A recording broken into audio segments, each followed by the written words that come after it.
राम मंदिर काफ़ी चर्चा में रहा। अभी तक भारतीय जनता पार्टी चुनाव में काफ़ी मुद्दा बनाती रही। एक राम मंदिर में कथित चंदा चोरी का घोटाले का मामला आया है।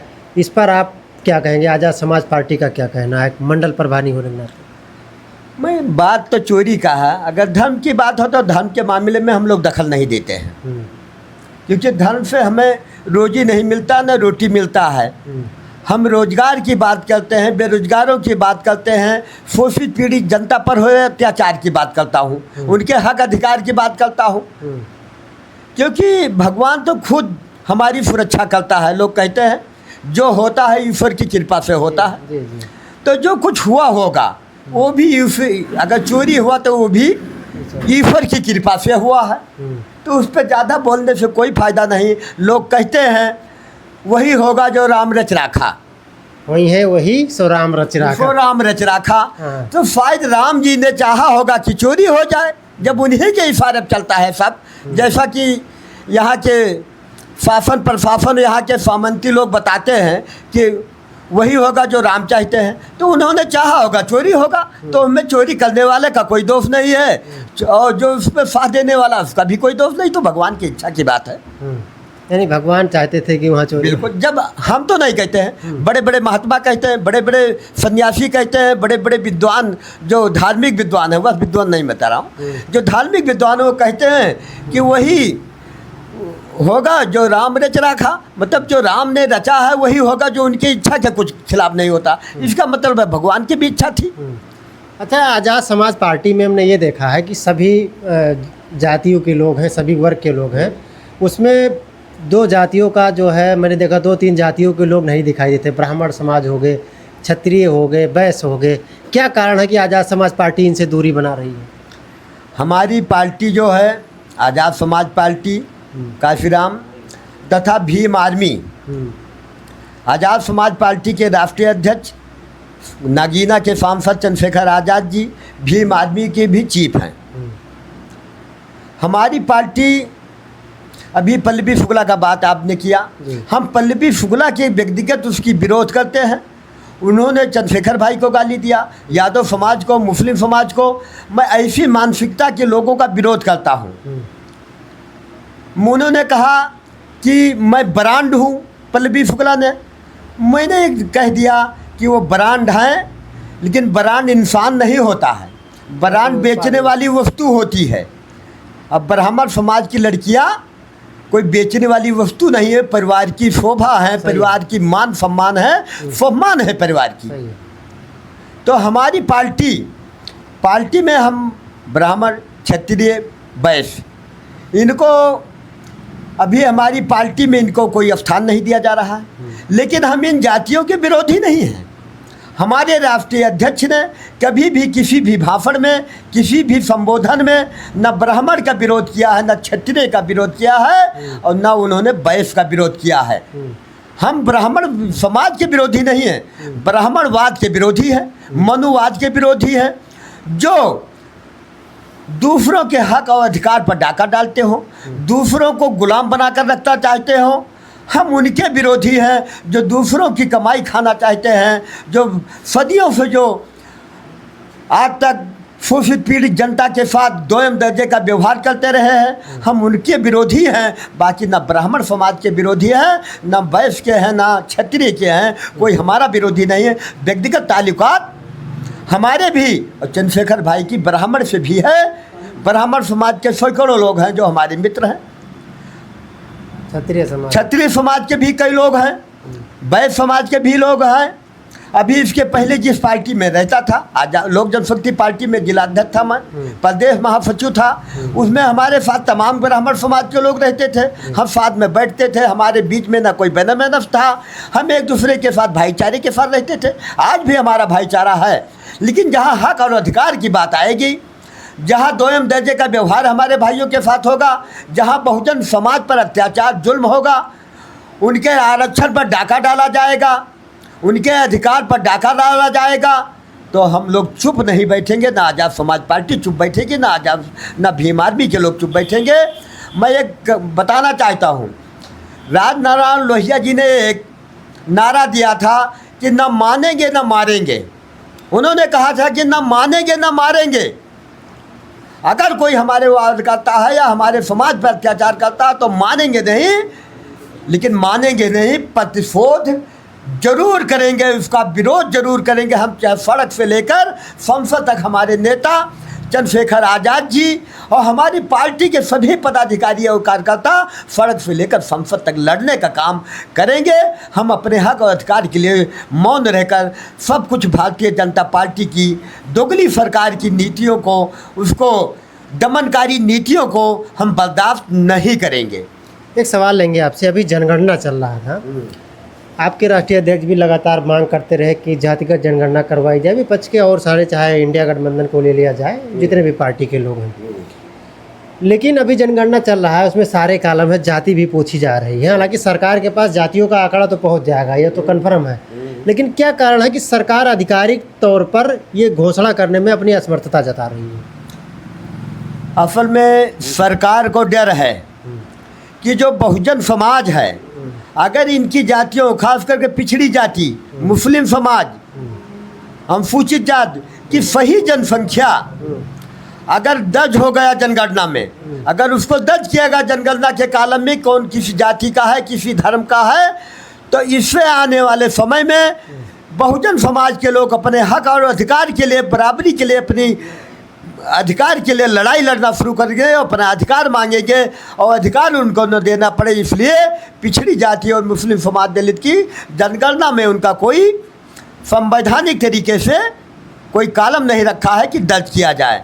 दूसरी बात, जो एक बहुजन समाज का नारा है, हमारे महापुरुषों का नारा है, माननीय काशीराम साहब, बाबा साहब अम्बेडकर, महात्मा फूले साहब जी की और सावित्रीबाई फूले जी, छत्रपति साहू जी महाराज, संत गाडगे जी, कबीरदास जी, इन सब जो महापुरुष जो हमारे समाज के हैं, राम स्वरूप वर्मा जी, बाबू जगदेव प्रसाद जी, कुशवाहा जी, इन सब की जो विचारधारा है, जो मांग है, जिसके लिए इन्होंने अपने जीवन को न्यौछावर कर दिया बहुजन समाज के लिए कि जिसकी जितनी संख्या भारी उतनी उसकी हिस्सेदारी, ये जो नारा है, भाजपा डर रही है, भारतीय जनता पार्टी डर रही है, उसके पूंजीपति दोस्त डर रहे हैं कि कहीं ऐसा होगा, जनसंख्या इनकी सही में असली जो इनकी जनसंख्या सामने आ गई तो इनको बराबर हिस्सेदारी देनी पड़ेगी,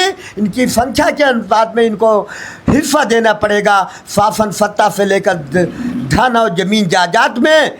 इसलिए सरकार, मोदी योगी की सरकार ये नहीं चाहती है कि पिछड़े दलितों और मुस्लिम समाज का जनगणना में कहीं कोई कॉलम हो, उनकी गणना की जाए। आखिरी सवाल आपसे लेंगे।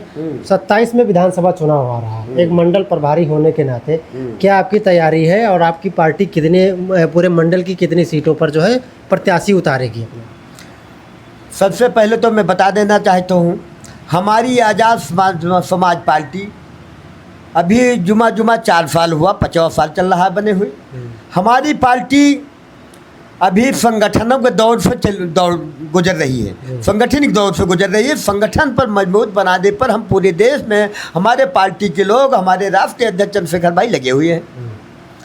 तो यूपी में की बात है, जहां मिशन 2027 जो है यूपी विधानसभा का चुनाव, हमारी आज़ाद समाज पार्टी, मैं बता देना चाहता हूँ खुलकर, जो ऊपर का निर्देश हमारे राष्ट्रीय अध्यक्ष और प्रदेश अध्यक्ष का, आज़ाद समाज पार्टी हमारी किसी भी पार्टी के साथ कोई भी गठबंधन नहीं करेगी। अकेले चुनाव लड़ेंगे, हम अकेले चुनाव लड़ना पसंद करेंगे। चुनाव में हार जीत से कुछ नहीं होना है। हमारी पार्टी, हम जानते हैं, हम सम्मानजनक सीटों पर जीत दर्ज करेंगे, लेकिन हमें किसी भी पार्टी से, जो भी मनवादी पार्टी है, जो भी मनवादी पार्टी विचारधारा की पार्टी है, चाहे वो समाजवादी पार्टी हो, जो अखिलेश यादव जी हैं, वो भी मनवादी विचारधारा की पार्टी है। जब उनके सरकार आती है, ना यादव की चलती है, ना हिरगणरिया लोनिया कहार की कहीं नहीं पूछी जाती है। उन पर जुल्म अत्याचार होता है, कोई पूछने वाला नहीं होता है। दलित समाज पर जुल्म की जो बेइंतहा हो जाती है, और वो बहुत समाजवादी पार्टी जिसके सारे नेता एक करके के प्रदेश की योगी सरकार ने सारे कई नेताओं को जेलों में मरवा दिया, किसी को रोड पर मरवा दिया, किसी को इनकाउंटर में मरवा दिया, किसी के घर पर बुलडोजर चलवा दिया, किसी के व्यवसायिक कम्प्लेक्स पर बुलडोजर चलवा दिया, किसी के संपत्ति को सरकार ने हड़प लिया। लेकिन अखिलेश यादव जी ने मुस्लिम समाज के लिए रोड पर उतरकर कभी भी लड़ने का काम नहीं किया। यहाँ तक कि आज़ाद समाज पार्टी के संस्थापक आजम साहब के ऊपर तमाम आज़ाद समाजवादी पार्टी के संस्थापक मोहम्मद आजम साहब के ऊपर, जो एक कद्दावर नेता हैं, उनके पूरे परिवार पर बकरी चोरी से लेकर भैंस चोरी तक लेकर सैकड़ों मुकदमे दर्ज करा दिया गया। उनको जेल में ठूस दिया गया। जौहर यूनिवर्सिटी जो थी उनकी, जो तालीम की एक अच्छी संस्था थी, जो शिक्षा का एक बहुत बड़ा केंद्र था, उसको भारतीय जनता पार्टी की योगी सरकार ने बर्बाद कर दिया, नेस्ता बूंद कर दिया। लेकिन समाजवादी पार्टी के मुखिया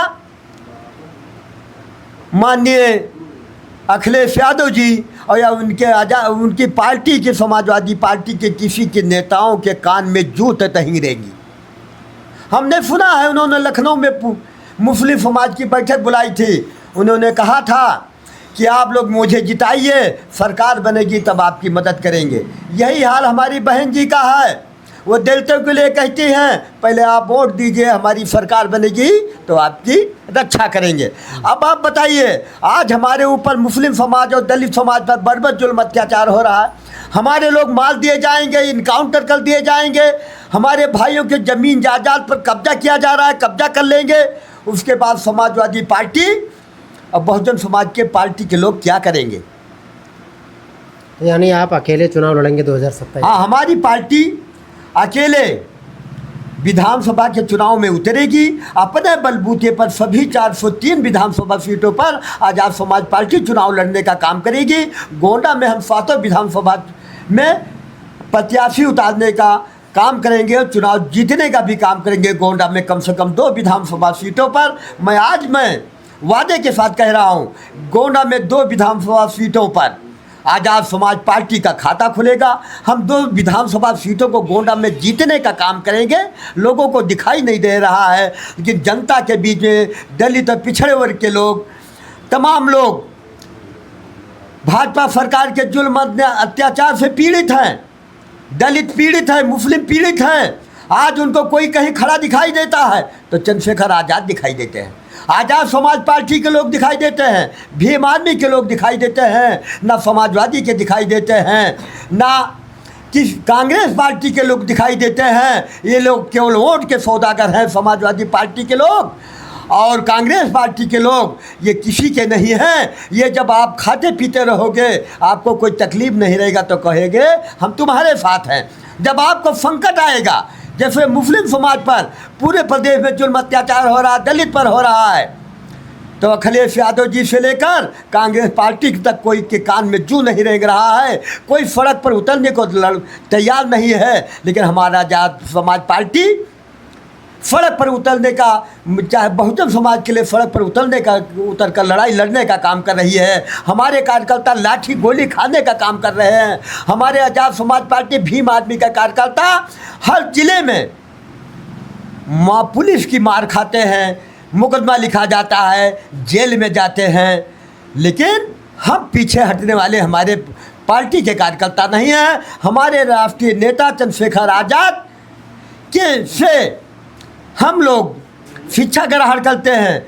उनसे मुझे उत्साह होता है उनको देखकर, और हम उनके चंद्रशेखर भाई से देखकर हम लोगों को उत्साह होता है। हमारे पार्टी के कार्यकर्ता हर तरह के जुल्म अत्याचार के खिलाफ लड़ाई लड़ने के लिए हमेशा तैयार रहते हैं। उसके लिए हम कभी भी चुप बैठने वाले नहीं। 27 में आप चुनाव लड़ेंगे। चलिए ठीक है, बहुत बहुत धन्यवाद।